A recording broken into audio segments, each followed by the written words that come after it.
Bonsoir à tous et bienvenue dans ce nouveau débrief. Cette fois on se retrouve pour la demi-finale retour entre Chelsea et le Real Madrid. Et ce sont les Blues qui l'ont emporté 2-0 face aux Madrilènes, une victoire anglaise que l'on peut débriefer en 3 points.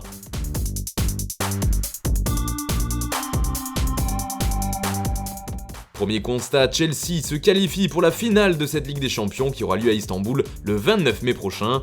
En Turquie, les Blues retrouveront Manchester City pour une finale anglo-anglaise.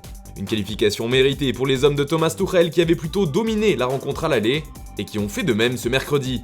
Le Real Madrid a réussi quelquefois à être dangereux le plus souvent par le biais de Karim Benzema qui a totalement disparu en deuxième période, mais ce sont bien les Blues qui se sont créés le plus d'occasions, assez largement d'ailleurs, et si le score n'a pas été plus sévère, c'est en grande partie grâce à la belle prestation de Thibaut Courtois dans les buts madrilènes. Du côté du Real, justement, la défense a été beaucoup trop en difficulté face à la vitesse et au mouvement des Blues. Malgré la présence de Sergio Ramos, la ligne de 4 des merengues a pris l'eau toute la rencontre.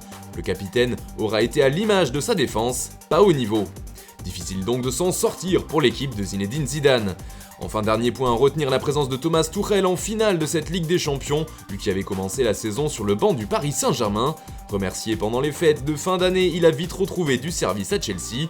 L'Allemand a bien su rebondir, c'est le moins que l'on puisse dire, et c'est une deuxième finale en 2 ans pour lui.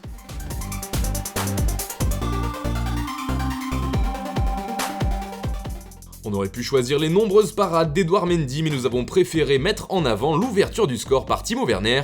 Certainement le but le plus facile à mettre de sa carrière pour l'international allemand, mais il avait tellement été décrié au match aller avec ses multiples ratés qu'il fallait le mentionner. Après une jolie balle piquée de Kai Havertz qui s'est écrasé sur la barre, Werner a bien suivi et n'a eu qu'à pousser le ballon au fond des filets, et Thibaut Courtois qui a été impeccable toute la soirée n'a pu que regarder l'adversaire marqué, impuissant. A noter que l'attaquant de Chelsea avait réussi à marquer quelques minutes plus tôt et à se rassurer, mais le but avait justement été refusé pour cause de hors-jeu.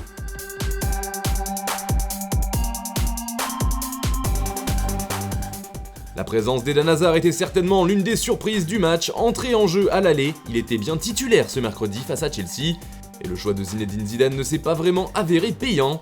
Les Madrilènes n'ont été que trop peu dangereux ce soir, et c'est d'autant plus vrai pour Hazard. La star belge n'a eu qu'une seule grosse occasion et a forcé Edouard Mendy à se coucher.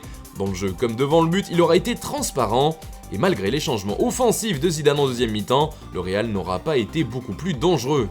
Voilà, c'est tout pour aujourd'hui, n'hésitez pas à nous dire dans les commentaires ce que vous avez pensé de ce match. Nous, on se retrouve dès demain matin pour une nouvelle revue de presse. Ciao Foot Mercato.